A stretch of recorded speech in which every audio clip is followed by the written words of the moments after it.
Bismillahirrahmanirrahim. Assalamualaikum warahmatullahi wabarakatuh.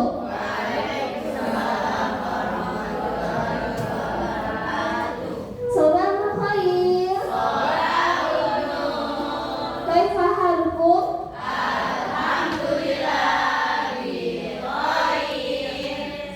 Baik, untuk kesempatan pada hari ini saya akan menyampaikan materi atau ilmu yang saya dapat dari pelatihan coding dan kecerdasan artifisial kemarin selama 5 hari. Terus kemarin juga sempat OJT 1, OJT 2. Dan nanti di bulan depan saya akan menghadiri OJT 3-nya. Nah, setelah itu baru selesai pelatihan tersebut. Jadi di sini saya akan menyampaikan tentang perimbasan coding dan kecerdasan artifisial, integrasi teknologi dalam pembelajaran abad ke-21, disampaikan oleh saya sendiri. Nah, untuk tujuan perimbasan ini, di sini yang pertama memahami konsep dasar coding, pemrograman dasar, dan kecerdasan artifisial atau artificial intelligence. Yang kedua, memahami pentingnya mata pelajaran coding dan kecerdasan artifisial. Yang ketiga, memahami manfaat KA. KA ini kecerdasan artifisial ya, karena kalau dalam bahasa pendidikan, kalau AI itu disingkat dengan KA. Jadi bukan AI panggilannya, tapi KA. Kalian kita pakai bahasa Indonesia saja. Gitu. Nah, untuk yang keempat, ini mengintegrasikan coding dan KA dalam pembelajaran di sekolah. Dan yang terakhir, mengenal pedagogi coding dan KA serta kesiapan pembelajaran. Nah, di sini apa yang Ustazah tahu atau Ustazah pikirkan ketika mendengar kata coding dan KA? Ada yang bisa dijawab? Saya sambung. Nah, ini POV orang mengenai coding dan KA. Yang pertama, membuat robot atau program atau hacker. Nah, kan biasanya gitu ya. Terus yang kedua, ngetik kode pakai bahasa asing di layar hitam. Itu namanya biasa kita disebut pemrograman, programmer itu. Terus lanjut yang ketiga, khusus buat anak IT atau anak jenius aja. Yang biasa-biasa nggak boleh, gitu kan? Terus yang keempat, terlalu canggih, hanya untuk sekolah elit. Nah, jadi ini POV atau gambaran seorang mengenai coding dan KA, orang awam gitu ya. Lanjut, nah, banyak orang menganggap coding dan KA sebagai hal yang futuristik, rumit atau hanya untuk ahli teknologi. Padahal sebenarnya bisa dimulai dari cara-cara sederhana, menyenangkan dan sangat relevan dengan dunia anak-anak sekarang. Nah, jadi di sini saya jelaskan juga, KKA ini bukanlah mata pelajaran wajib, jadi bisa dilaksanakan dengan 3 opsi. Yang pertama itu mata pelajaran pilihan. Yang kedua itu bisa dimasukkan ke dalam ekstrakurikuler, dan yang ketiga bisa diintegrasikan ke mata pelajaran biasa atau mata pelajaran umum. Jadi misalnya mata pelajaran bahasa Indonesia, nah itu bisa disederhanakan kayak coding sederhana, baik itu nanti saya jelaskan juga ya, di belakang ada yang namanya plug dan unplug. Nah, nanti kita bahas satu persatu. Oke, ini pengertian dari masing-masing. Nah, untuk coding ini, coding itu adalah proses memberi instruksi kepada komputer untuk menjalankan tugas tertentu. Nah, coding itu ini artinya. Terus kalau KA, ini teknologi yang meniru kecerdasan manusia untuk memecahkan masalah, belajar dan membuat keputusan secara otomatis. Nah, itu KA atau AI kalau bahasa Inggrisnya. Oke, sebelum saya lanjut ke materi, kita akan sedikit ice breaking biar lebih paham apa itu konsep KA dan coding. Oke, berarti saya bagikan dulu kertasnya.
Oke.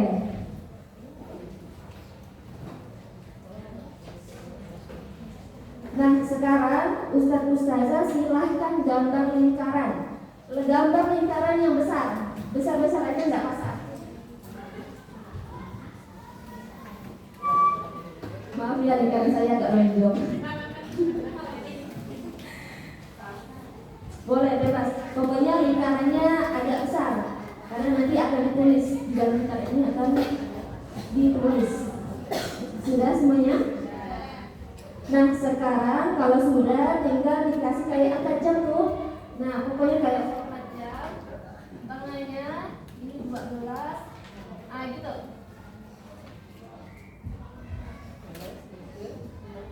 Nah, gitu kayak jam gitu ya. Kayak jam.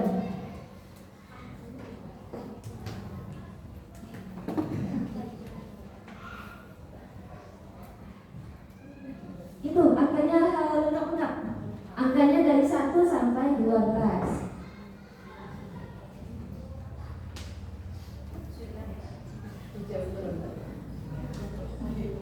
Sudah semuanya? Belum.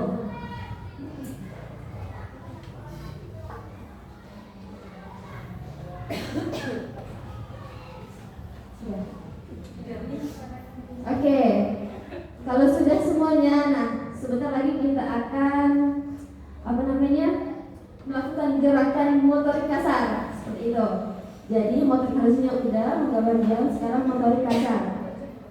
Disclaimer dulu Bapak Ibu, Ustadz Ustazah, saya memang bukan domainnya di guru, tapi dari pelatihan kemarin, jadi saya itu dituntut untuk menjadi benar-benar seperti seorang guru.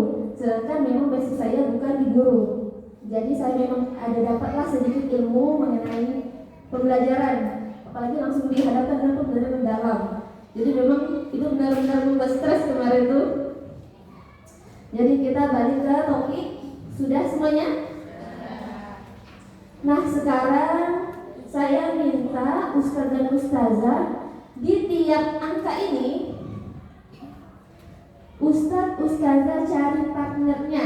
Jadi misal Ustazah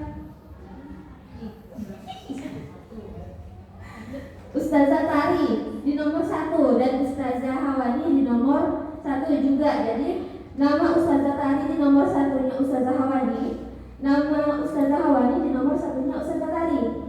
Nah, itu seperti itulah. Jadi di nomor lain juga kayak Ustazah Hawani sama Ustazah Syarofah. Nah, janjiannya di nomor berapa? Nah, nanti kita lihat nih kompak enggak temannya setiap kawan atau enggak, gitu.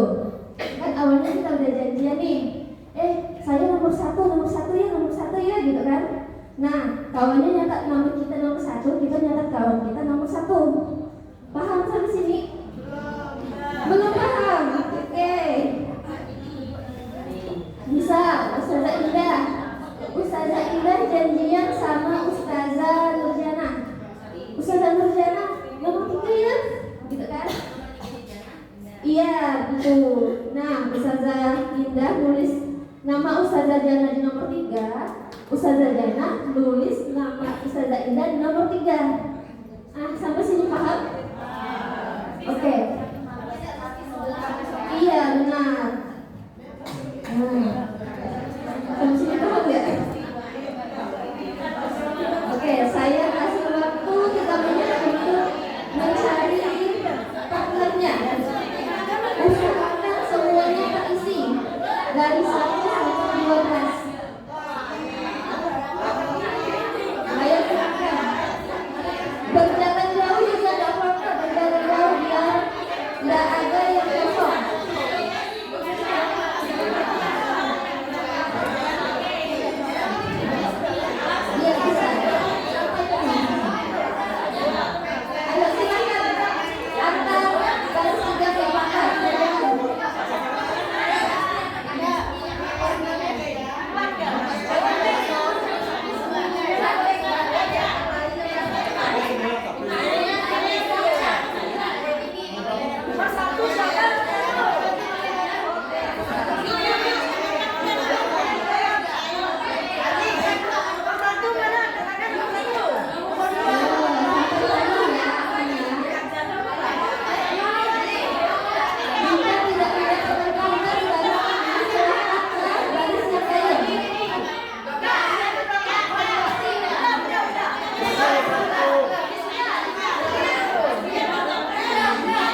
Sudah?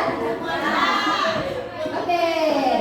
Nah, sekarang saya akan menyebutkan angka, masing-masing angka. Jadi saya sebutkan satu. Nah, Ustadz Ustazah kumpul dengan temannya. Paham? Kayak ini siapa nih? Satu sama sebut dia. Langsung nih berdua gitu. Kalau memang lintas baris silakan ke kawannya. Ya. Jadi kita bisa lihat siapa yang tidak dapat kawan atau siapa yang dikhianati seperti itu. Oke, sudah. Oke, saya akan menyebutkan angka 1. Silakan ke temannya, ke partnernya. Angka 1.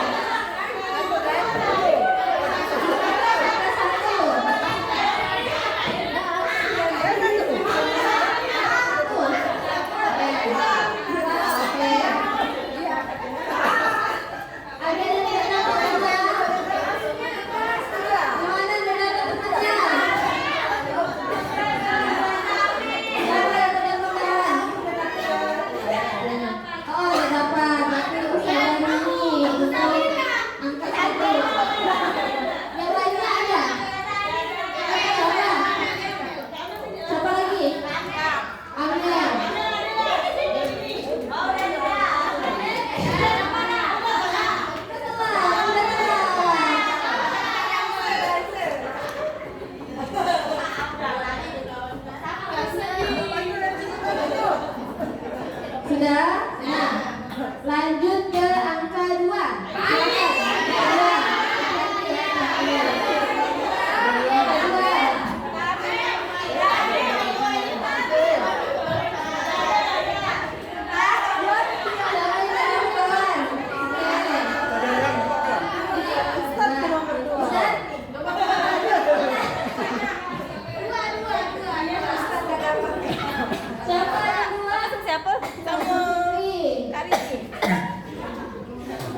Siapa lagi? Ustaz. Siapa lagi? Yang dapat berkawan? Udah. Udah. Oke. Memang udah ke belakang ya. Karena ini dua-dua semuanya nih. Lanjut angka 3.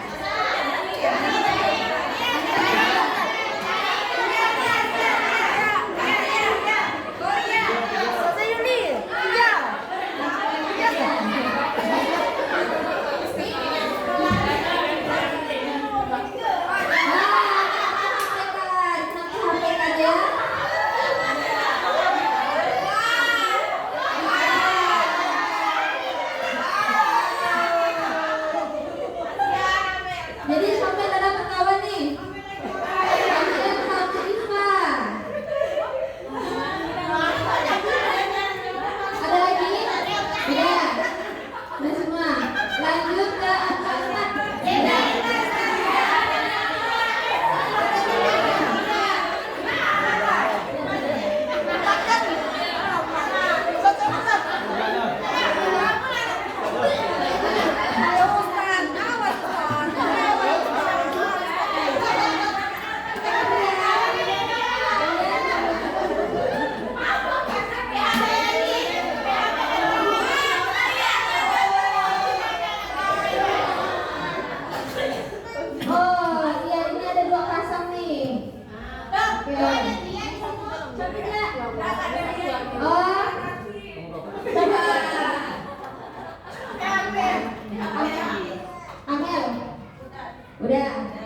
8?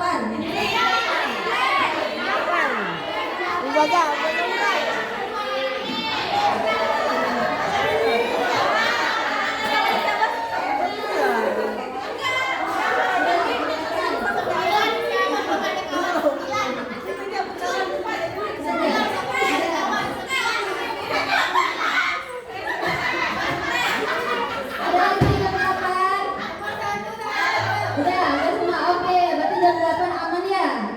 Oke, lanjut 9.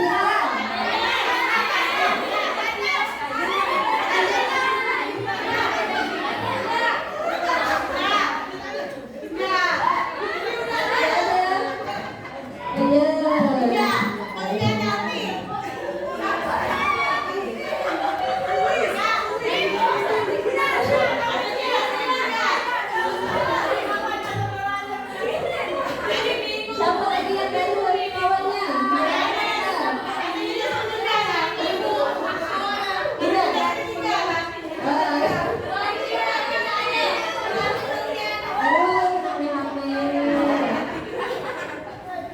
Udah semuanya, lanjut 10.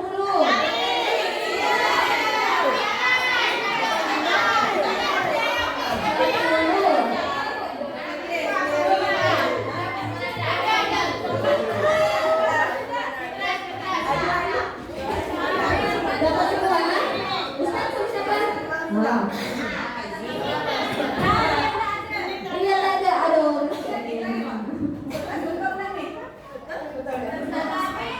Siapa lagi? Saya melihat. Udah.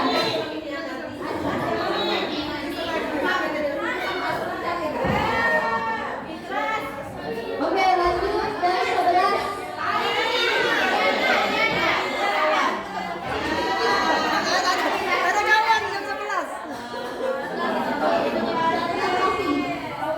Oh, iya.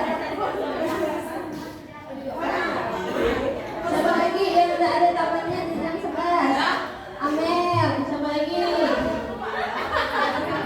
Siapa lagi? Ustaz.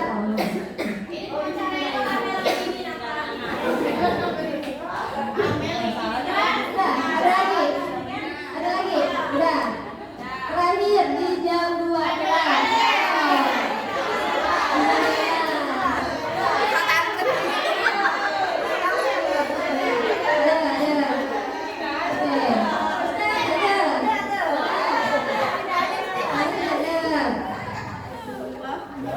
Bang Jana dia mengkhianati Bang Jana. Lagi yang lain. Kaki kamu apa? Fitri. Udah. Semua yang ada. Udah. Berarti udah semua nih? Oke. Baik, silakan duduk di tempatnya masing-masing.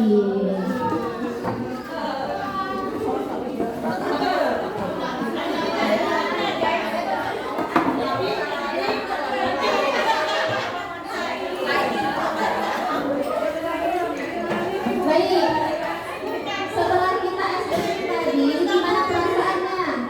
Perasaan tadi sebenarnya? Ada yang HP kan, ada yang dapat kawan. Nah, gimana?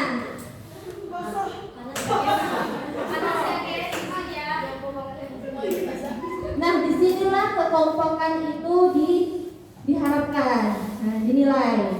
Jadi, begitu juga dengan coding. Nah, kita balik ke materi. Sebelumnya ambil nafas dulu, silakan. Minum dulu boleh, silakan.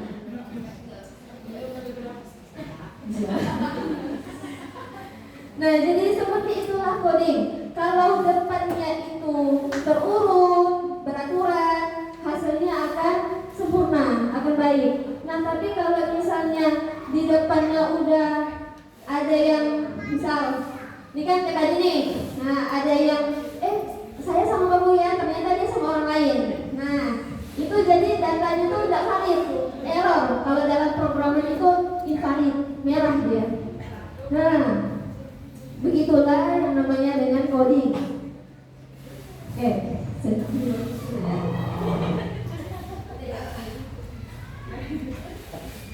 Sudah semuanya? Kita lanjut ke materi. Nah, di sini KA. Untuk Ustazah Yuli, KA itu kecerdasan artifisial. Sama Ustazah Nurul. Ya. Jadi KA itu kecerdasan artifisial. Nah, apa saja penggunaan KA sekarang ini? Yang pertama itu rekomendasi konten. Nah, kalau kita nonton video itu ya kan, berarti dia memang merekomendasikan itu. Dan makanya rekomendasi konten digunakan pada Netflix, Spotify, YouTube, dan lain-lain. Data orang-orang yang menonton film yang sama akan memberikan saran yang mungkin Anda sukai. Nah, kalau kita udah kayak video TikTok tuh, kita udah like nih video pertama, nanti di bawah-bawahnya dia akan muncul lagi. Nah, itu yang namanya rekomendasi konten. Terus analisis pasar. Nah, kalau kita mau ini nih, kayak dari dalam hati nih, rasanya pengen beli sepatu gitu kan, tiba-tiba muncul tuh, entah ada angin, ada hujan, entah sponsor apa gitu kan, muncul dia tiba-tiba, karena dia tahu apa namanya program kita tuh kayak gimana. Karena mungkin kita sekali gitu kan cari, itu terus yang muncul. Itu yang namanya analisis pasar. Jadi riwayat penelusuranmu akan menyebabkan kamu menemukan barang yang diinginkan semakin cepat. Gitu.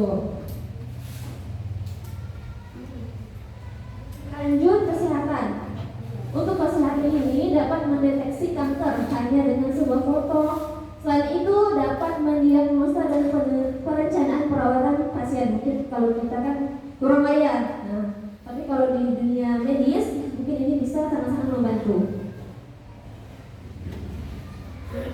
Lanjut perkiraan cuaca atau musim. Nah, di sini cukup dengan data 1-2 tahun yang lalu, KA dapat memprediksi cuaca yang terjadi di suatu tempat, bahkan potensi kebakaran dan bencana lainnya dapat diketahui. BMKG gitu kan, BMKG. Oke. Lanjut yang kelima, manajemen transportasi. Nah, KA dapat mengoptimalkan rute, mempelajari perilaku lalu lintas pada waktu tertentu dan menyarankan jalur alternatif untuk menghindari kemacetan. Kayak Maps gitu ya. Kalau kita pakai Maps, pasti dia ada jalur alternatif gitu kan. Nah, dia sebenarnya masih bisa ada jalur lain, tapi yang biru pasti jalur alternatif. Seperti itu. Lanjut, duduk ya.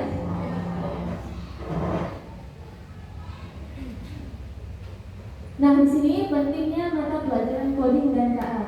Yang pertama, membekali siswa dengan literasi abad ke-21. Karena kita kan sekarang sudah tahun 2025. Jadi masuk ke kategori abad 21. Terus melatih berpikir komputasional atau computational thinking. Yang ketiga, cakap dan bijak sebagai warga masyarakat digital yang bergerak, produktif, beretika, aman, dan bertanggung jawab. Dan yang terakhir, terampil mengelola dan memanfaatkan data serta berkarya melalui KA. Nah, tadi yang saya paparkan sedikit di awal. Jadi di sini untuk pelaksanaan coding dan KA itu bisa menggunakan dua metode. Yang pertama plug. Ini bacanya plug ya teman-teman. Nih, yang pertama plug dan yang kedua unplug. Plug ini kegiatan dilakukan dengan bantuan perangkat digital seperti komputer, tablet atau internet. Jadi memang menggunakan perangkat ini, bantuan ini. Terus kalau unplug ini kayak bisa dipakai LKPD. Jadi kegiatan dilakukan tanpa perangkat digital. Biasanya menggunakan alat fisik seperti kertas, kartu, atau papan permainan. Nah, di sini ada contoh untuk aspek contoh coding. Untuk bot ini bisa menggunakan Stripe, kode.org, terus Python. Nah, ini biasa digunakan anak-anak IT. Lanjut di sini untuk blognya bisa membuat game atau animasi interaktif di komputer. Nah, kalau unlocknya contoh codingnya itu bermain algoritma langkah-langkah, misalnya menyusun perintah gerak di lantai, terus counting game atau puzzle logika. Nah, itu bisa masuk ke unlock contoh codingnya. Terus ini contoh KA-nya untuk plug. Yang pertama melatih model AI di Teachable Machine. Yang kedua menggunakan ChatGPT, AI Canva atau AI Quiz. Nah, kalau untuk Canva, ChatGPT itu mungkin biasa ya kita pakai ya. Nah, itu udah masuk ke KA. Kita memakai KA di kehidupan sehari-hari kita, karena kalau zaman sekarang nih kayaknya kita udah nggak bisa memungkiri atau nggak bisa ngelak lagi dari yang namanya KA ya. Apalagi kita sebagai guru, jadi kalau mau cari-cari atau buat apa biasa kita ini ya biasa atau media kita pakai Canva atau ChatGPT seperti itu.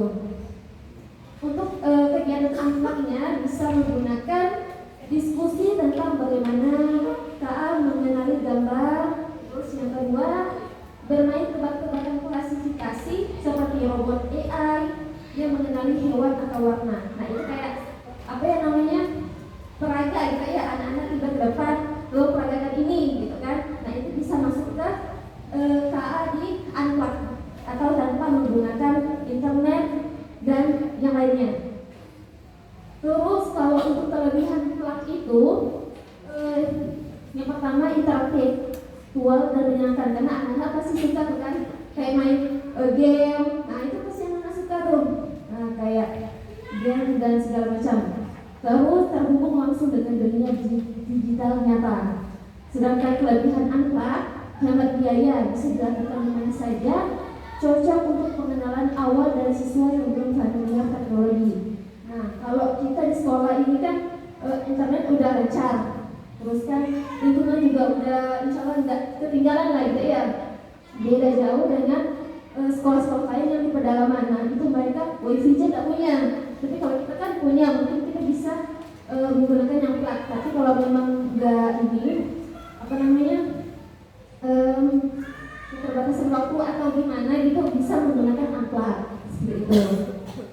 Terus untuk kekurangan, nah untuk kekurangan plug ini kekurangannya butuh perangkat dan koneksi internet. Terus rentan distraksi jika tanpa pendampingan. Nah kalau untuk plug ini memang harus didampingi, tidak bisa kita biarkan ini ya kerjakan ini tanpa kita awasi, karena mereka kan internet nih segala macam tidak bisa lah dibukanya ya. Nah jadi memang harus didampingi, itu nanti ada yang namanya etika KA. Terus yang Unplugged ini kekurangannya keterbatasan visualisasi nyata. Jadi memang cuma kasih kertas suruh ngerjakan yang beda ya udah gitu kan. Nah terus yang kedua, tidak mengenalkan langsung pada platform digital gitu. Jadi nanti saya sarankan atau saya harapkan saja bisa menggunakan keduanya sesuai dengan modul atau bahan ajar yang bisa dimasukkan saja. Nah di sini ada elemen coding dan KA. Yang pertama itu ada berpikir komputasional, yang kedua literasi digital, ketiga literasi dan etika KA, dan yang keempat pemanfaatan dan pengembangan KA. Nah di sini untuk berpikir komputasional atau computational thinking. Nah yang pertama itu dekomposisi. Dekomposisi, terus yang kedua pengenalan pola, yang ketiga abstraksi, dan yang keempat berpikir algoritmik atau algoritmik thinking. Nah konsep CT ini tadi berpikir komputasional, jadi disingkat memang bahasa Inggrisnya CT, berpikir komputasional. Untuk prinsip ini ada dekomposisi. Terus dekomposisi ini kalau mau dicatat boleh ya Ustaz ya. Ustaz silakan dicatat. Dekomposisi memecah masalah besar menjadi bagian kecil. Nah ini yang namanya dekomposisi. Kalau untuk pengenalan pola, ini mengidentifikasi kesamaan untuk solusi efisien. Yang ketiga abstraksi, fokus pada informasi yang penting, menyaring data dan yang tidak relevan. Dan terakhir berpikir algoritma itu menyusun langkah-langkah sistematis.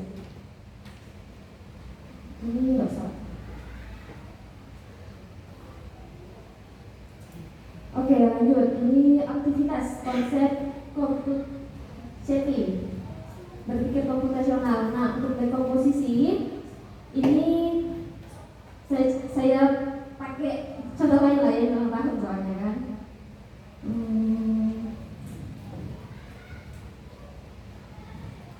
Nah misal ada anak yang mau ke toilet atau ustazah lah gitu kan mau ke toilet. Nah, langkah awal yang ustazah lakukan sebelum ke toilet itu apa? Apa nih harus dipikirkan nih? Ini kan contoh lain nih, kita ulang tahun. Jadi kita pakai contoh lain. Jadi apa yang akan dilakukan sebelum kita ke toilet? Ada yang bisa jawab?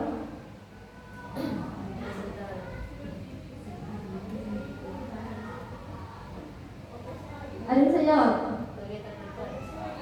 Ya, di dalam kelas boleh, di sini boleh, gitu kan? Nah, saya bantu jawab lah ya. Jadi langkah awal yang bisa ustazah lakukan itu tahu dulu nih toilet di mana ya. Nah, kan kita misalkan di suatu tempat yang nggak tahu nih di mana, kan cari dulu nih kita mau buang air kecil, tapi toiletnya di mana ya? Nah, kita tanya dulu orang di sekitar atau yang ada di depan kita, permisi toilet di mana ya sampai keluar gitu kan. Nah, lanjut. Untuk pengenalan pola. Pengenalan pola kegiatan tempat bentuk menebak pola angka bentuk atau konflik membentuk pola gerakan. Nanti kita misalnya ada bola laptop ya. Nah, kalau ini tak bola laptop juga tak apa-apa, nanti kita pakai yang plaknya. Kalau plak kan bisa pakai LKPD ya, tapi kalau yang plak kan bisa pakai LKPD, tapi kalau yang plak nanti kita coba di laptop masing-masing. Terus abstraksi. Abstraksi ini kegiatan terkait deskripsi benda, fokus pada informasi penting. Ini contohnya. Terus yang terakhir berpikir algoritma ini kegiatan menyusun langkah-langkah membuat roti lapis atau origami. Jadi kalau algoritma itu kita nyusun dari awal sampai akhir. Kayak kalau bahasa Indonesia ada ya kayak alur-alur gitu ya kalau di bahasa Indonesia. Nah itu bisa dimasukkan dengan berpikir algoritma. Oke, ini berpikir komputasional untuk dekomposisi.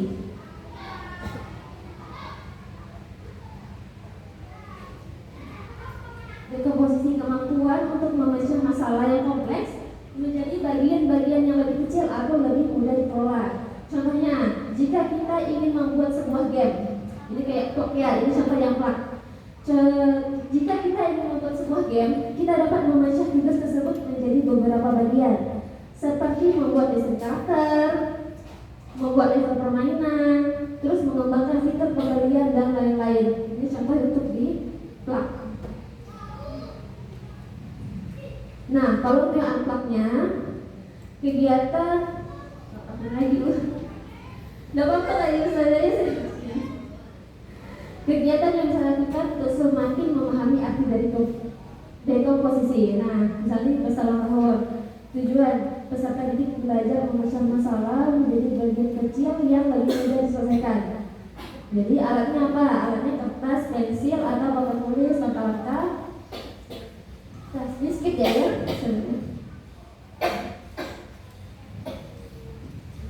Oke, ini. Nah, ini untuk yang kegiatan unplug. Kalau ini kan unplug. Kalau sekarang unplug mah gitu ya, bahasanya plug dan unplug. Nah, kalau unplug ini bisa pakai LKPD. Jadi bisa disesuaikan. Kalau ustazah kerja di Canva tuh, misalkan LKPD coding, nah itu udah banyak keluar. Tinggal disesuaikan lagi dengan pelajaran ustazah. Bisa di MTK bisa, bahasa Indonesia bisa, tapi nanti disesuaikan lagi untuk isi-isinya kan. Kalau di Canva bisa diedit ya. Nah ini contoh untuk dekomposisi yang unplug. Jadi kita nanti ini pengantolan nih. Nah dari sini mau pakai yang mana? Kan ada 4 pilihan nih. Nanti ini didudukin, nanti tempelkan yang mana. Jadi biar disampaikan ke sekolah. Seperti itu. Kalau ini permainan labirin. Kalau ini kayaknya biasa ya. Kalau yang labirin ya biasa dipakai. Jadi mau kemana? TK pun udah ada nih. Kalau untuk labirin. Lanjut. Oh ini tadi sama.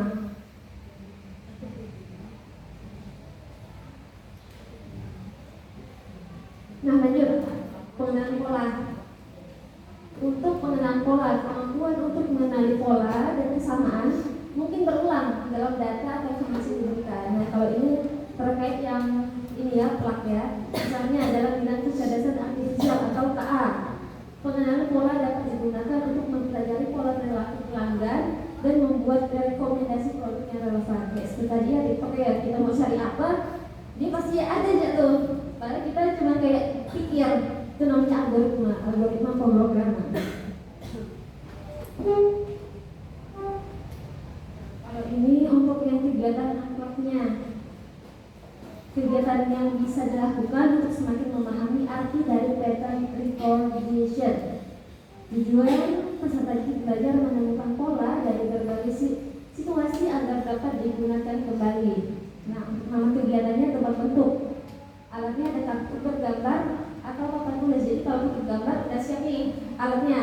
Tapi kalau papan tulis, ustazah tulis dulu. Gitu kan, tulis dulu untuk pola-polanya.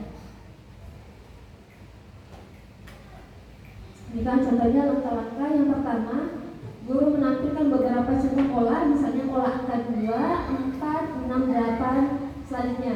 Terus pola lingkaran segitiga. Apa yang selanjutnya? Terus yang ketiga, pola dalam aktivitas sehari-hari. Misal, jadwal sekolah, langkah dalam bermain, gym, atau yang lainnya. Terus yang kedua, peserta didik mencoba menebak dan menjelaskan polanya. Jadi misal, kita gambar nih. Nanti kita pakai yang, kalau pakai gini-gini kan susah nih saya jelaskannya. Nanti kita langsung coba di laptop ustazah masing-masing saja. Terus yang ketiga, guru menjelaskan bahwa dalam komputer pola sering digunakan untuk membuat program lebih efisien. Ini yang angka. Nah, ini bisa dimasukkan untuk kegiatan angka. Untuk LKPD-nya seperti ini. Nah, ini kan sudah tahu lah ya untuk LKPD-nya seperti ini. Oke, kita next aja. Nah, ustazah yang ada bawa laptop silakan dibuka laptopnya. Kita akan mencoba bermain pola di Google.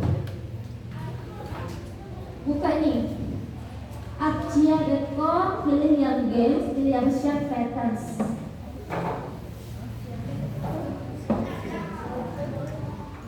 Silakan. Yang nggak bawa laptop, nanti coba di depan. Ini saya buka nanti ya.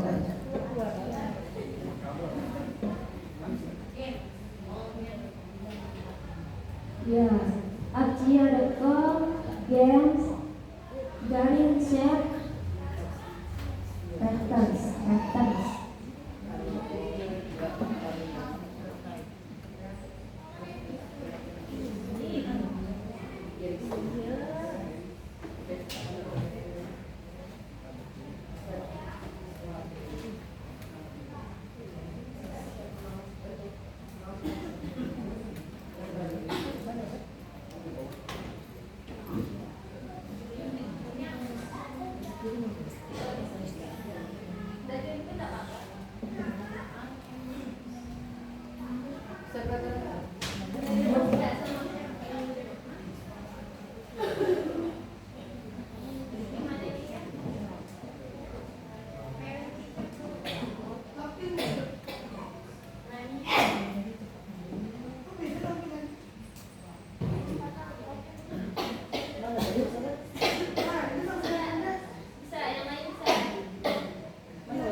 Kalau udah login pun tidak apa-apa, saya bisa tanpa login.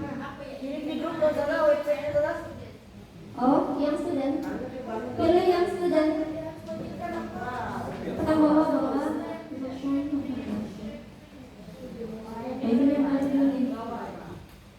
Ada yang udah berhasil belum? Oke.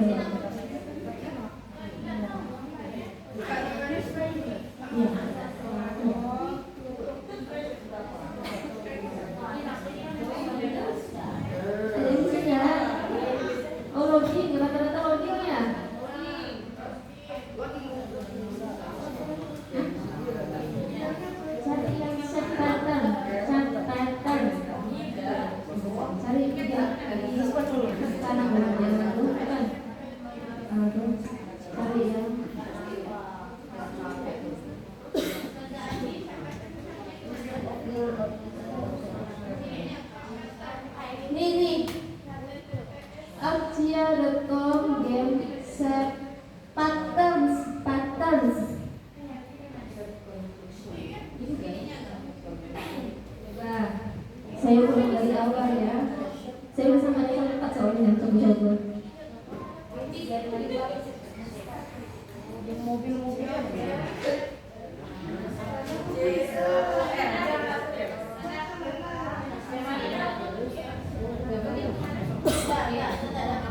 Udah bisa? Udah? Coba ya saya ulangi.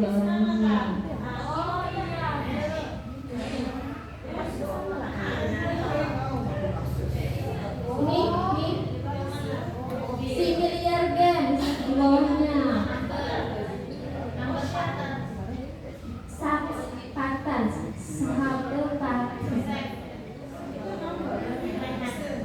Pokoknya di bawah ini, di bawah ini. Ini. Udah dapat. Udah. Coba kita lihat loh.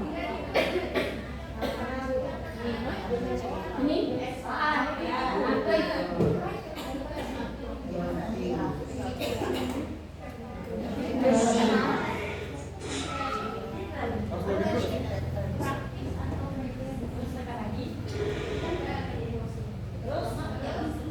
Praktis. Latihan. Oke. Nah, inilah cara penggunaan pola. Jadi bintang, lingkaran, lingkaran. Setelah itu kita pilih bintang. Kayak main kartu. Kayak kartu Praktis. Pilih yang latihan atau bahasa Inggrisnya praktis. kayak penduduk ini. Ya.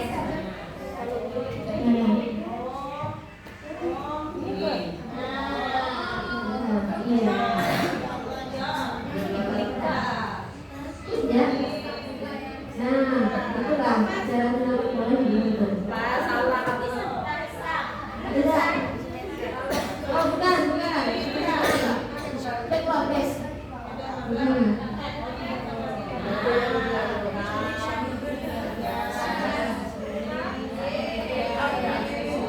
Biasa. Ya, semuanya udah.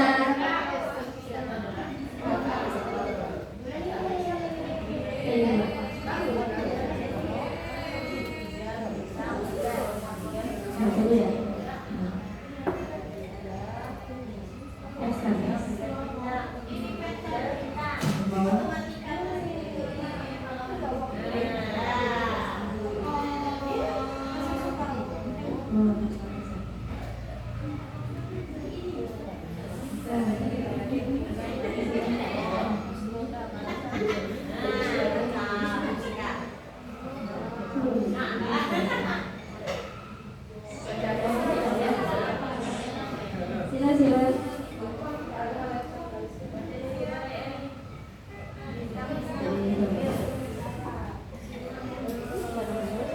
Oke, seru ya,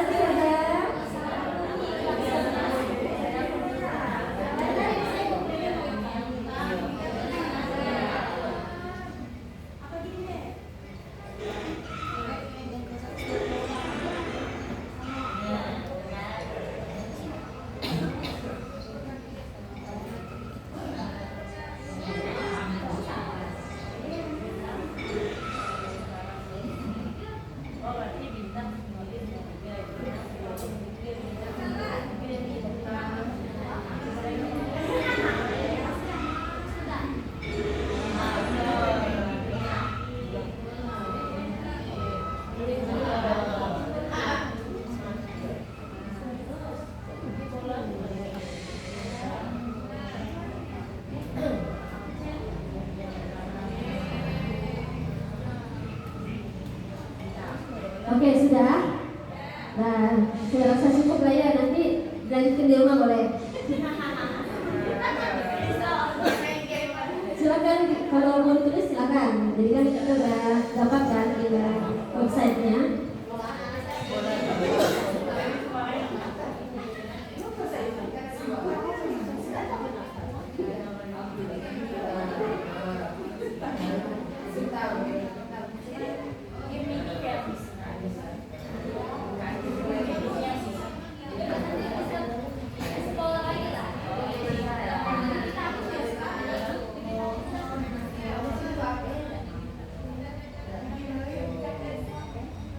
Oke, sudah semuanya?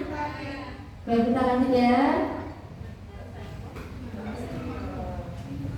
Nah, sekarang kita masuk ke sudah semuanya? Sudah? Oke, nanti kita lanjut di rumah lagi ya untuk gamesnya. Karena nanti ada game lagi nih. Nah,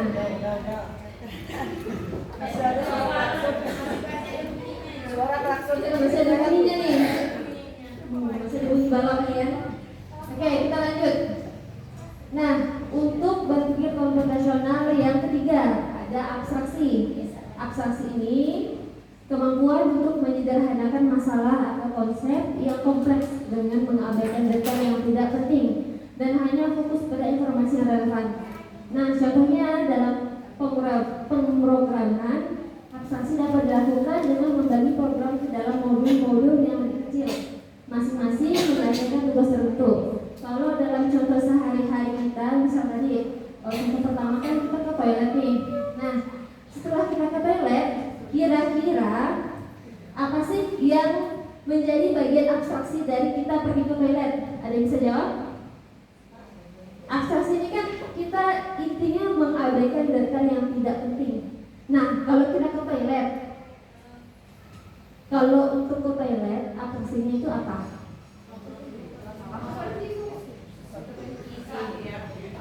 Ya bisa sih.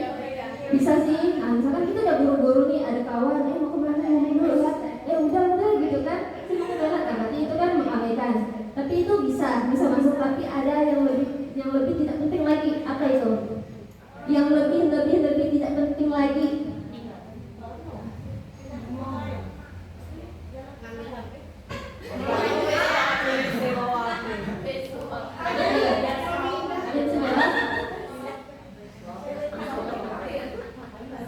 Contoh sederhana saja nih. Nah, udah tetot, ada ya. Oke, misal kita ke WC. Nah, kan misal kita ke toilet nih, kita udah buru-buru nih, kita abaikan yang tidak penting. Contohnya, kita perlu tahu nggak ya warna cat dinding WC itu warna apa? Oke. Contoh lain, kita perlu tahu nggak ya tadi tuh di samping kita ada apa ya? Kayak ada SOS kah atau apa kah? Nah, kita tuh tidak perlu mikirkan itu, kita fokuslah tujuan kita yaitu buang air. Jadi kita memang tidak perlu tahu, jadi kita memang mengabaikan karena itu benar-benar tidak penting untuk kita, ya enggak? Dan memang kita tidak pernah sadar kalau ternyata warna dinding WC itu warna apa gitu kan, memang tidak pernah ngeh ya. Nah, kecuali memang di rumah kita lah kali ya, tapi kalau di tempat umum untuk apa gak kita ngeh kayak gitu, betul nggak? Oke, kita lanjut. Nah, ini untuk kegiatan yang amplak. Untuk abstraksi, kegiatan amplak.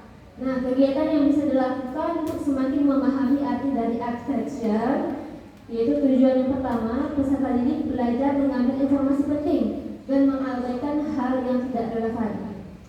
Contoh untuk alatnya ini kartu berisi deskripsi benda atau tempat tanpa menyebutkan namanya. Terus langkah-langkah sini yang sudah bisa lihat.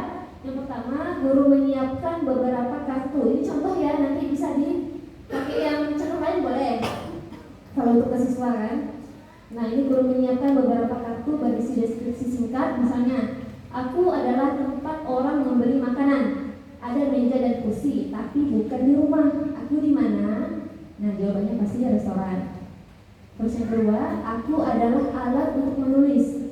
Biasanya panjang dan runcing, sering dipakai di sekolah. Aku apa? Nah, jawabannya pensil. Terus yang kedua, peserta didik mencoba menebak hanya dari informasi penting tanpa detail berlebihan. Jadi ustazanya ngasih clue-nya ini. Nah, siswanya jawabnya ini atau bisa lebih dari itu kan. Terus yang ketiga, setelah beberapa ronde, guru menjelaskan bahwa abstraksi membantu untuk fokus pada informasi yang benar-benar dibutuhkan dalam menyelesaikan masalah, seperti tampilan sederhana dalam aplikasi Google Maps gitu. Nah, kalau ini kegiatan yang plak, cuman ini kan pakai bahasa Inggris ya. Saya juga pas nyobanya itu tidak paham karena bahasa Inggris, jadi kita skip ya. carilah nanti game yang relevan gitu ya dengan bahasa Indonesia bagaimana, karena kalau misalnya contohnya bahasa Inggris. Nah ini bisa juga nih ulang nih untuk kegiatannya nih. Untuk kegiatan yang aplikasi plug atau membutuhkan internet, nah bisa menyusun program cuaca. Itu kegiatannya gunakan aplikasi seperti Ticker atau Kode.org untuk membuat aplikasi cuaca harian. Kalian pakai plug, mungkin kita skip aja. Karena ini udah pakai aplikasi lain selain yang tadi yang hanya games-games gitu kan kita bisa lah ya aksesnya, tapi kalau udah pakai aplikasi lain itu agak rumit karena kita buat sendiri segala macam. Nah ini terakhir berpikir komputasional dengan desain algoritma. Nah untuk desain algoritma itu proses merancang urutan instruksi logis dan terstruktur untuk menyelesaikan suatu masalah atau tugas secara sistematis dan efisien. Contoh dalam kehidupan sehari-hari adalah membuat urutan resep masakan yang dapat diikuti orang yang membacanya. Jadi kalau contoh algoritma ini bisa pakai resep atau alur segala macam gitu. Yang penting kan kalau untuk algoritma ini dia berurutan. Satu apa, dua apa. Misalnya coba saya minta Ustazah Tari jelaskan cara membuat mie rebus.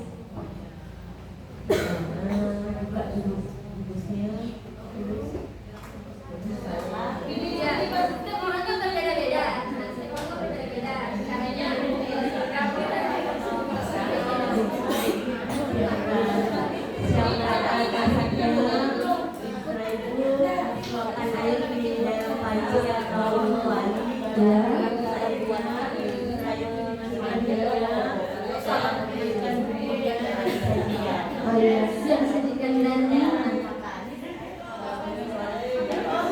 contoh lagi buat apa ya, buat apa? Rencana baru mau buat sebelum hari Jumat. Bebas di jus apa? Nanti sesuai, alurnya sesuai. Ya, tuh. Jadi hamil saja.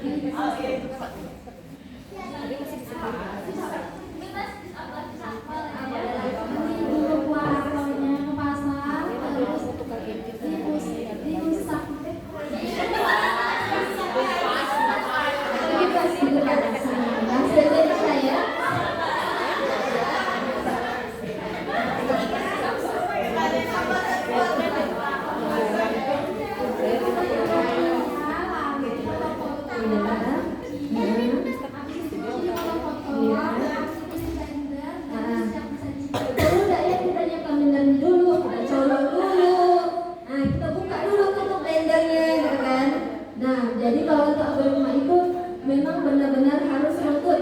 Jadi tidak ada alur yang terskip. Karena kan tidak mungkin kan tiba-tiba kita mau membuat udah jadi jusnya kan. Jadi memang harus benar-benar runtut kalau untuk algoritma seperti itu. Terima kasih Ustazah.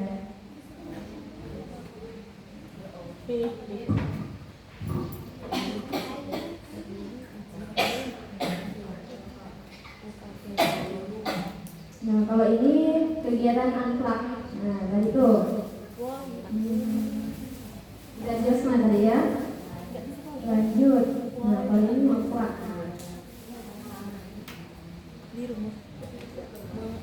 Kalau ini pakai games lain, planet trap ya. Itu salah ya? Ya, tidak ya.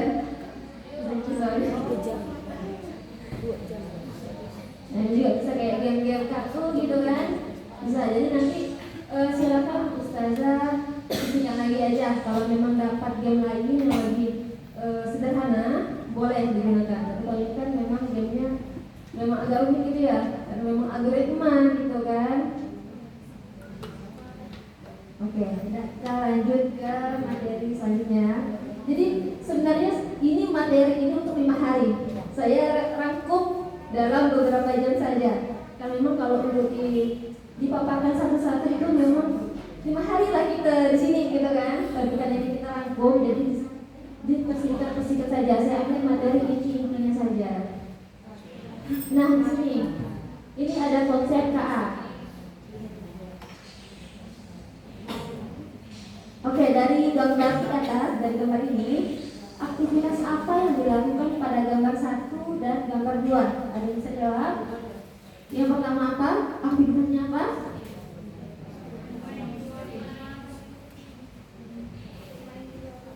Iya, bermain luar dengan kucing. Nah, yang kedua, nonton YouTube.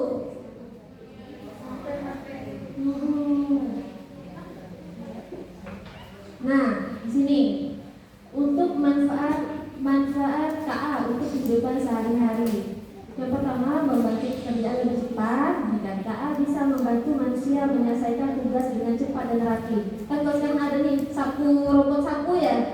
Nah, ini bisa juga. Jadi memang apalagi kalau ada mesin cuci itu ya, mesin cuci apa piring, mesin cuci piring. Nah, itu atau mesin lipat baju. Nah, itu kan ini memang membantu pekerjaan lebih cepat. Terus ini membuat belajar lebih mudah. Ini kan KA bisa jadi teman belajar yang pintar untuk anak-anak ini, kayak belajar bahasa. Terus membantu di rumah dan sekolah. Ini contohnya ada Gemini dari Google Assistant dan ChatGPT. Nah, ini emang udah bisa kita pakai lah ya. Oke, jadi emang ini membantu pekerjaan kita sehari-hari. Kayak KA bisa mengingatkan jadwal atau membantu mencari informasi tertentu. Oke, ini contoh aktivitas yang dapat diterapkan di kelas menggunakan website atau online. Ini ada KPD.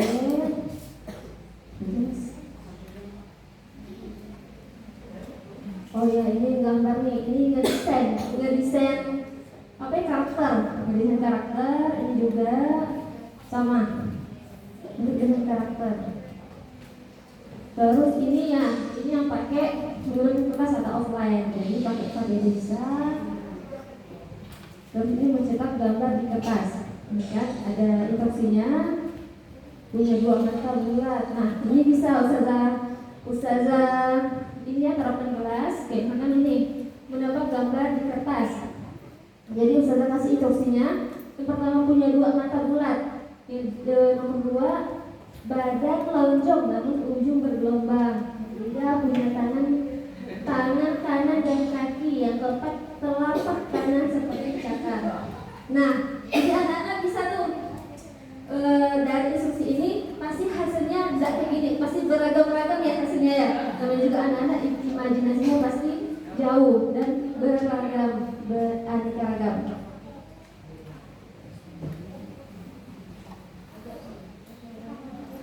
Oke, ini penggunaan KA sebagai pengembang dan pengguna. Untuk pengembang, kita pengguna ya, bukan pengembang.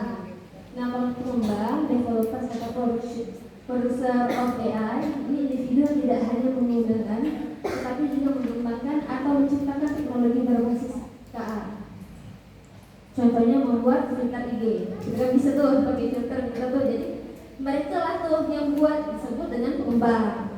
Karena kita kan pengguna, jadi kita user of AI. Sebagian besar orang memanfaatkan KA secara pasif untuk membantu aktivitas sehari-hari tanpa perlu membuat atau mengembangkan teknologinya. Oke, jadi kayak main game yang tadi juga bisa kan, karena kita hanya sebagai pengguna.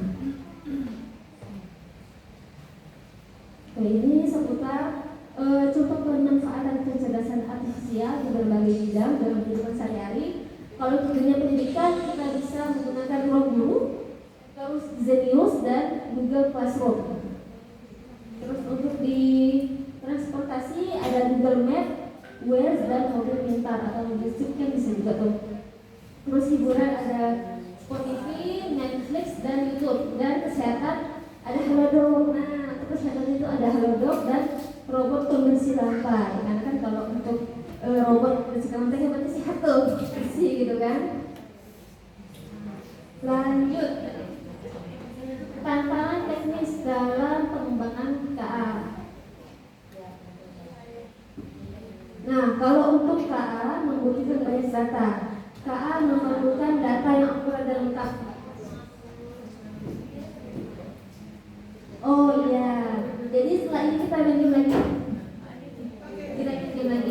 ya. Ini kan KA membutuhkan banyak data, jadi kalau kurang data apa belum bisa sempurna mendeteksi apa secara sempurna.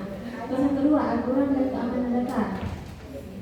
KA sering menggunakan data pribadi sehingga perlu adanya aturan yang melindungi privasi dari penyalahgunaan. Penggunaan aplikasi foto generator yang tidak diketahui izin pekerjaannya. Oh kayak ini ya. Oke, kalau itu kita pakai ChatGPT itu kan kita bisa tuh pakai tolong ubahkan foto saya ke Ghibli. Nah itu kan bisa tuh. Nah kan, kebetulan lagi viral tuh ya. Pakai yang ChatGPT Ghibli itu kan, kayak kartun-kartun. Nah itu sebenarnya KA bisa mengambil data asli kita. Jadi kita nggak bisa tuh yang membatalkan mereka biar nggak ngambil data kita, karena kita udah ngupload dan hasilnya udah jadi dia memang udah punya data pribadi kita. Itu kayak foto gitu ya.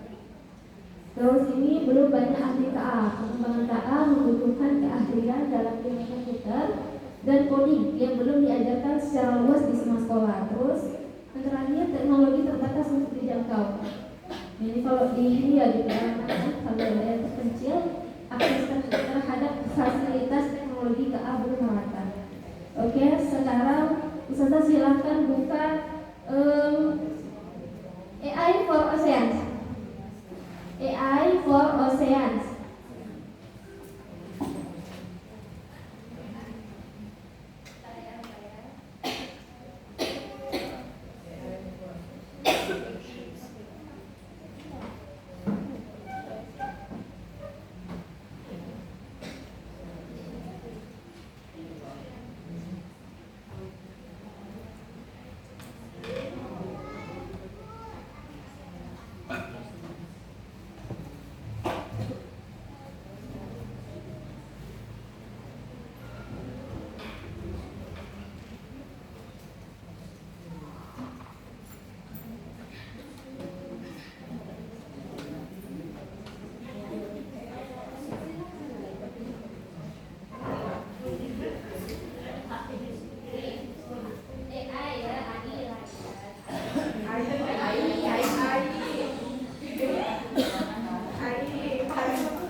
Udah.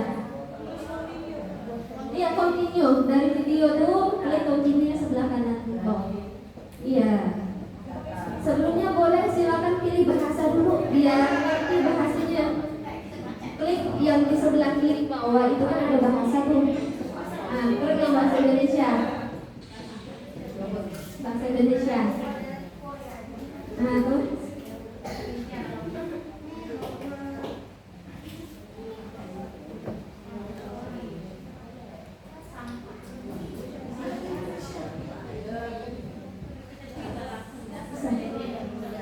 Oh iya, sama kita lagi.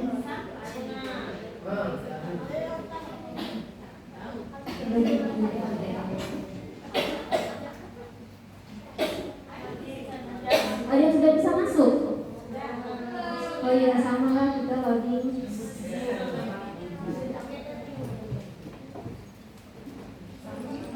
Iya, iya.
Oke, ada yang berhasil, ada yang nggak berhasil ya.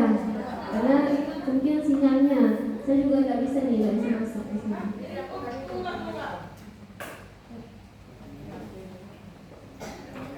Answer.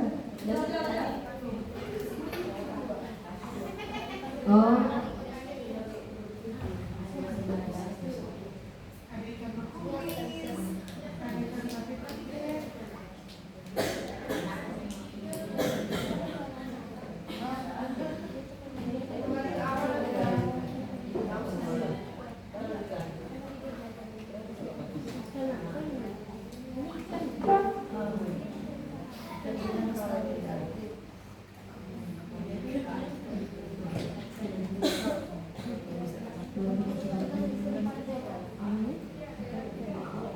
Nah, silakan yang nggak bisa login, silakan gunakan. Nah, ini ada KA atau coding. Ini bahasanya coding ya. Coding untuk games AI for Oceans. Nah, di sini kita disuruh nih akan ada informasi juga nih.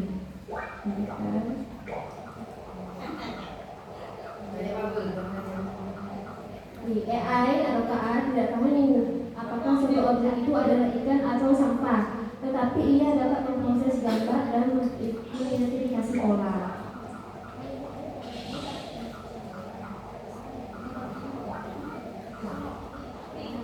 Nah, di sini kita disuruh pilih yang mana ikan dan yang mana yang bukan ikan. Oke, ini ikan kan? Oke, kita pilih tidak ikan. Nah, ini ikan. Nah, ini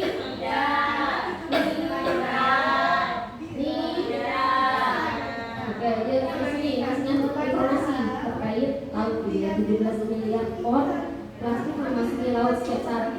Nah, Nah, makanya di dalam laut itu ada garpu, ada ban bekas gitu ya, ada buah busuk.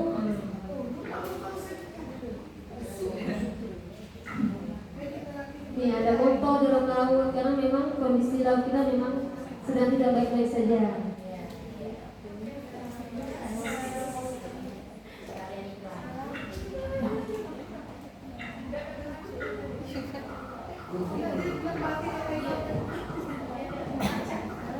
Ini kalau kita sampaikan ke anak-anak juga mereka bisa nih ada ilmu yang dapat disampaikan tanpa kita perlu ngomong gitu ya. Jadi kan bisa nih mereka baca salah satu. Terus ini coba kita pilih ya ini ikan nanti gimana hasilnya. Karena kan kalau kita pilih dari awal itu benar, berarti hasilnya kan benar. Nah coba kita tuh inilah melesetkan gitu ya. Ini ikan sampai 20 boleh dan 20 kita jauh-jauh nanti lama gak ada ngeritiknya. Nah sekarang robotnya ini akan mendeteksi yang tadi tuh ikan itu bukan gitu kan. Sekarang kita jalankan bukan dan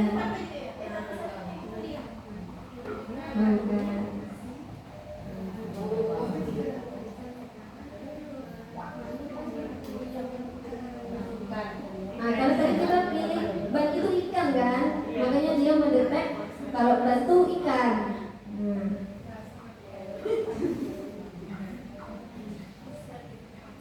Oke, ini baru sampai level 2, ini kan ada tuh sampai level 3.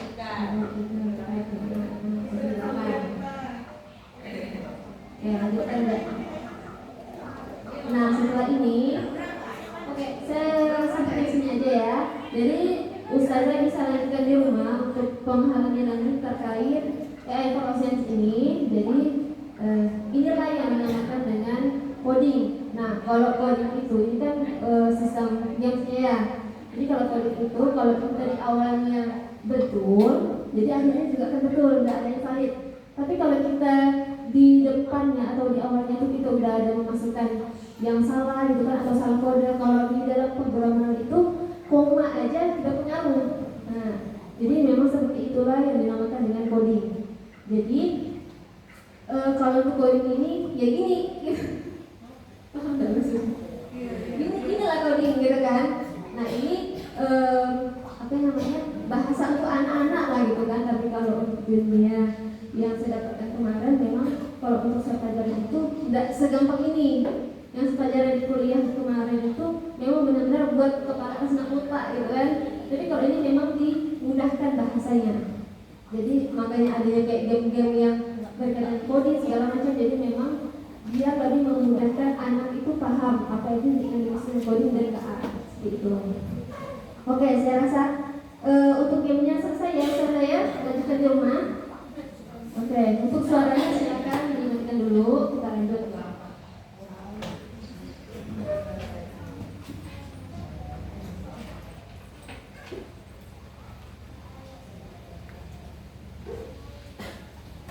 Oke, kita lanjutkan.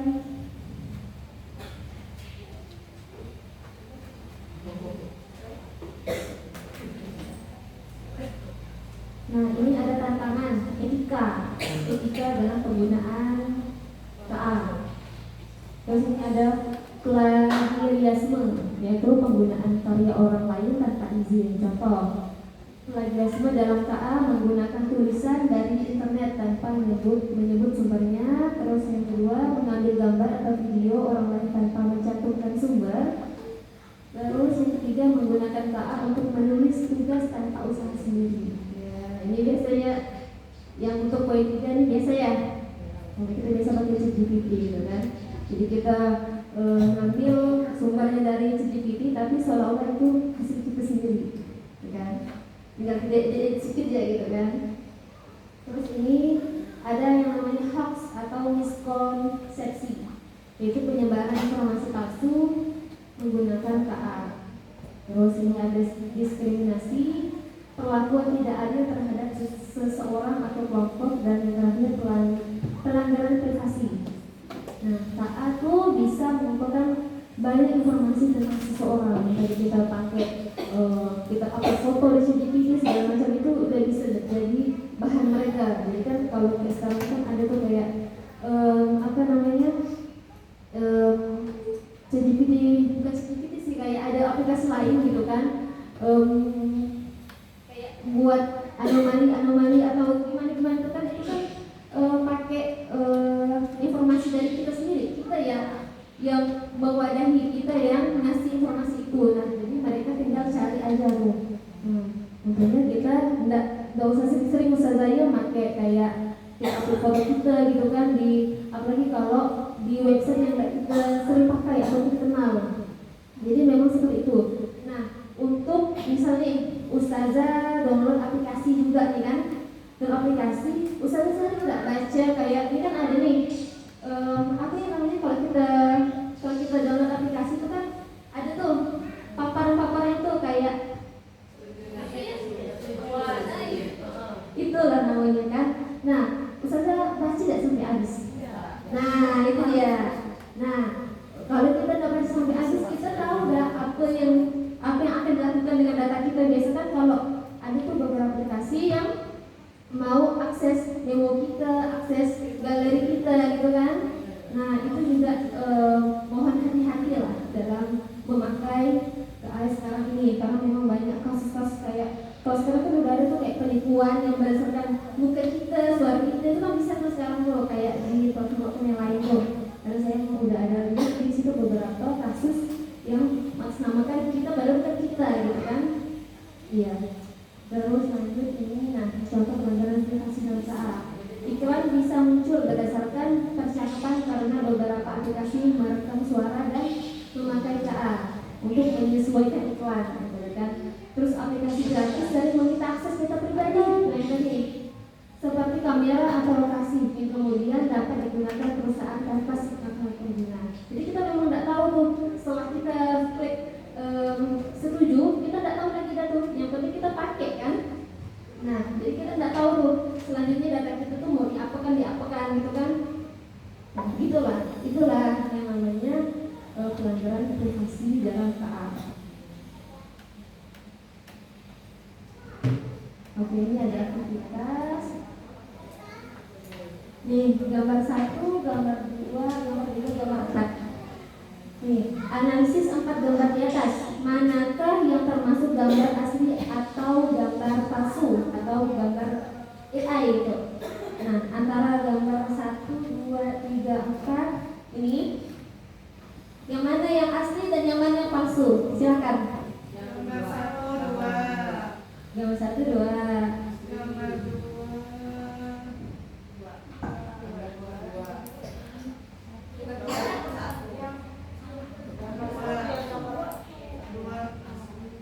Oke, simpan jawabannya sendiri ya, nanti kita akan hasilnya. Gambar 3 nih, yang mana yang asli dan yang palsu.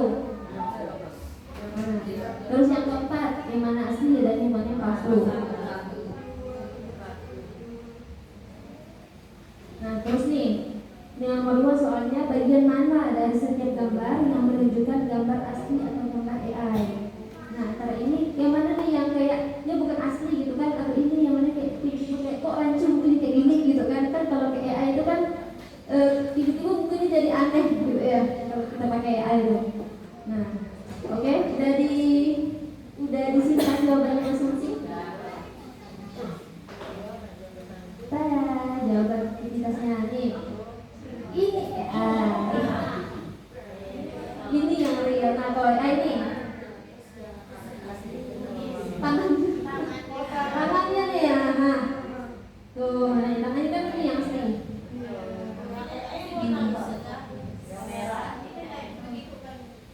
Nah, ini nah. Oh, ini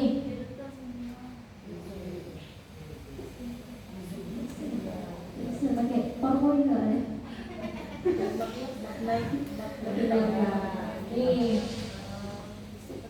Nih AI nih simpel saja.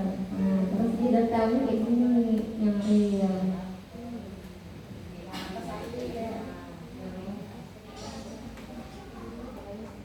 Oke, udah dilihat jauhnya. Kita lanjut. Ada di sini.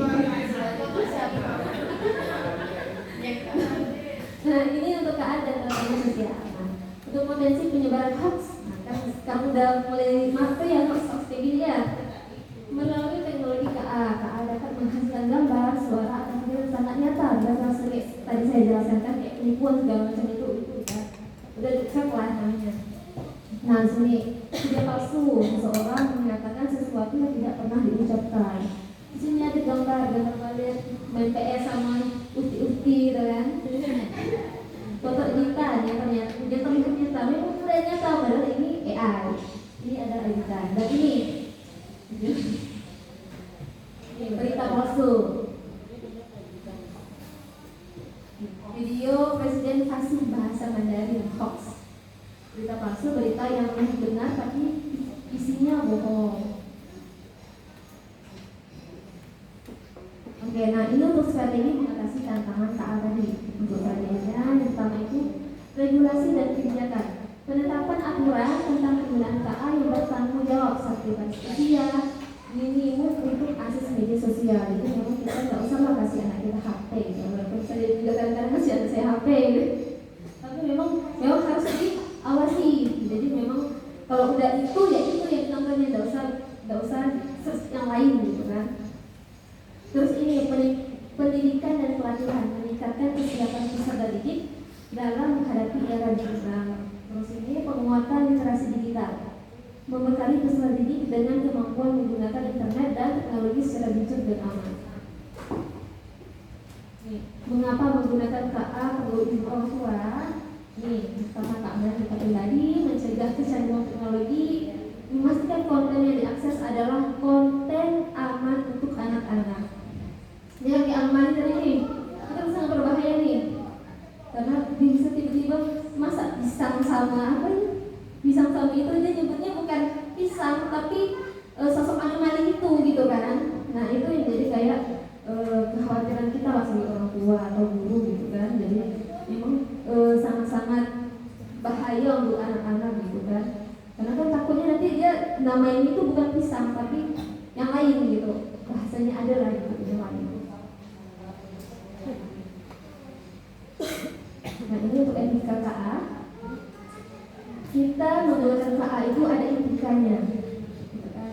Yang pertama itu jujur dan terbuka, terus adil untuk semua, bertanggung jawab, dan menjaga privasi. Nah paling penting itu adalah menjaga privasi kita. Jangan sampai kita karena kita mau nih jadi foto kita jadi cantik gitu kan, sampai tidak nampak warna kulit kita gitu kan yang asli. Sampai kita merendahkan dari aplikasi yang lain gitu kan. Terus dari mana-mana kita cari di Play Store gitu kan. Nah, akhirnya privasi kita kebongkar. Nih untuk YouTube Kids nih, panduan aman menggunakan KA untuk anak-anak. Itu yang pertama gunakan kontrol orang tua pada aplikasi seperti YouTube Kids. Yang kedua, ajarkan anak untuk tidak memasukkan data pribadi tanpa izin orang tua. Dan yang terakhir, dorong anak untuk bertanya kepada guru atau orang tua jika menemukan informasi mencurigakan dari KA.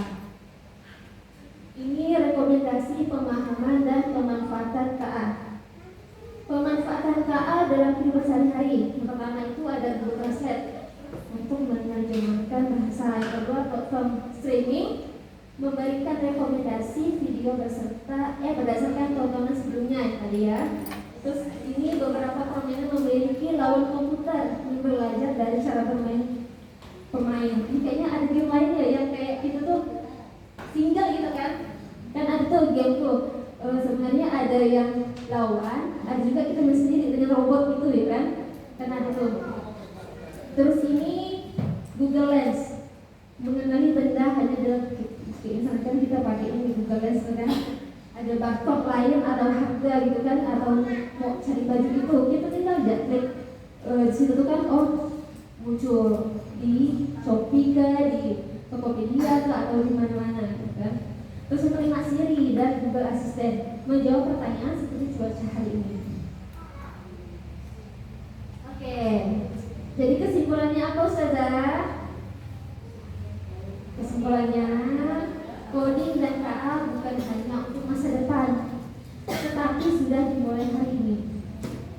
ya kalau saya kipas-kipas agak lambat karena memang banyak kegiatan kemarin, jadi baru sempat hari ini saya kitaskan.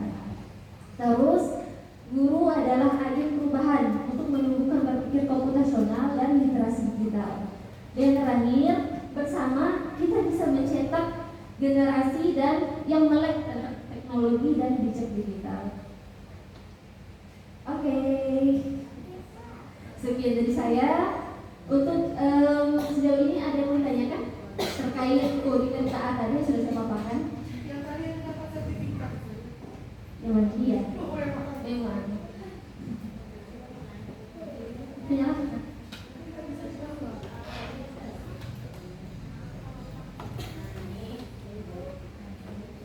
Biasanya kan kita yang kalau misalnya balik ke tadi yang awal ada penjelasannya Ustazah soal kalau misalnya dia itu bisa membaca apa logaritma pokoknya kalau bisa kirim saja sering bukanya apa terus kayak yang disarankan tuh kan misalnya apakah benar maksudnya kayak mereka itu bisa membaca kita walaupun kita itu kayak sebelumnya tidak ada membaca kayak gambaran yang kita mau apa tapi kayak baru terpikir gitu. Ya, saya juga biasa seperti itu. Cuman memang walaupun benar-benar kita tidak ada minat dengan sebenarnya kita mau cari, sering. Tapi kan sebelumnya kita pasti ada kayak nge-like. Nah, dia bisa membaca dari hasil like-an kita. Kita suka konten ini. Jadi nanti selanjutnya dia akan merekomendasikan konten itu aja, gitu kan? Jadi mungkin itu dinamakan dengan algoritma pemrograman dari konten. Ada lagi? Apa? Sekarang ini kan kayak coding itu kan banyak buka kayak kursus-kursus gitu kan. Maksudnya sudah perlukah anak-anak itu belajar coding? Ya sebenarnya memang dari usia pra-TK juga memang sebenarnya udah mulai lah dengan dunia digital seperti ini. Jadi kalau untuk coding itu kan mengasah otak ya. Jadi memang anak-anak itu dilatih. Jadi bukan hanya kayak ini ya, dia cuma kerjakan sesuai perintah kita, tapi kita perintahkan dia mengisi informasi. Jadi mereka bermain di nalar. Jadi penalaran prosesnya berjalan begitu. Ya memang boleh.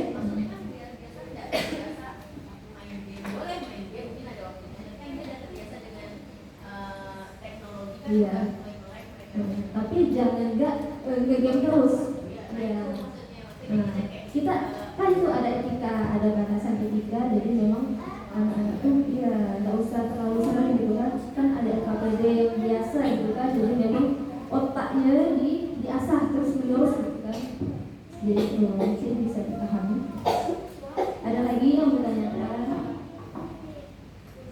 Silakan. Maaf ya, kita ini sama-sama belajar lah ya. Soalnya saya juga baru di dunia apa ya namanya, untuk ini. Kalau ini kan untuk anak-anak ya. Ada lagi enggak yang bertanyakan? Ustaz?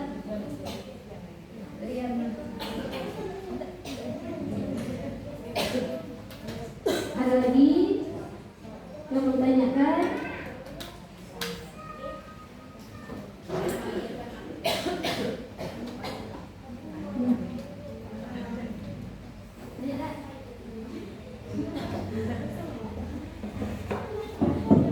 Oke ya, jadi sudah tidak ada yang bertanya. Sejauh ini yang saya sampaikan ada yang kena ada Ustazah? Ada yang kena ada? Saya karena kan baru masih bukan guru gak ya? Saya kan ngomong depan umum pun tidak sudah. Sudah kan? Kita closing aja, kita closing. Oke baik, jadi setelah pembahasan hari ini Ustazah bisa memasukkan tadi materi-materi coding atau KA ke dalam modulnya masing-masing. Jadi bisa bisa dimasukkan dikit-dikit lah ya, kan kayak bahasa Indonesia memasukkan LKPD apa gitu kan bisa tuh terkait coding itu apa itu LPK kan banyak tuh kalau LPK tuh. Nah untuk LKPD codingnya Ustazah bisa cari aja di Google, contoh-contohnya gitu ya, di Google atau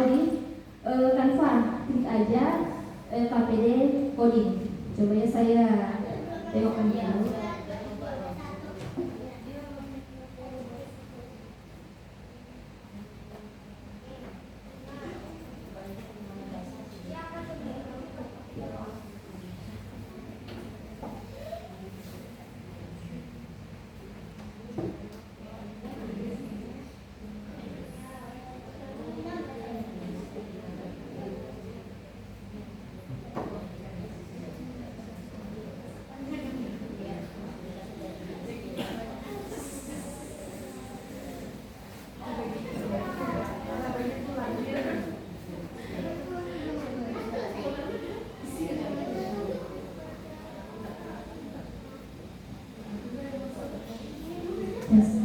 Nah, kalau di sini kan banyak nih pilihannya nih.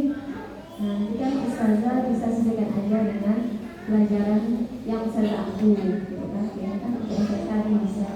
Kalau ini bisa nih, nah boleh warnai, jadi sesuaikan kan ada tuh nomor ini untuk warna ini, nomor ini untuk warna ini, jadi memang bisa disesuaikan aja. Ini kode rahasia, kode pembayaran, warna ini yang dekannya. Nah, untuk barang kuncinya silakan pakai NKPD coding, gitu ya. Oke, saya rasa cukup untuk hari ini. Terima kasih atas kerjasamanya, partisipasinya untuk kegiatan pembahasan hari ini. Mohon maaf kalau memang ada salah kata atau ucapan yang saya sampaikan. Terima kasih. Wassalamualaikum warahmatullahi wabarakatuh.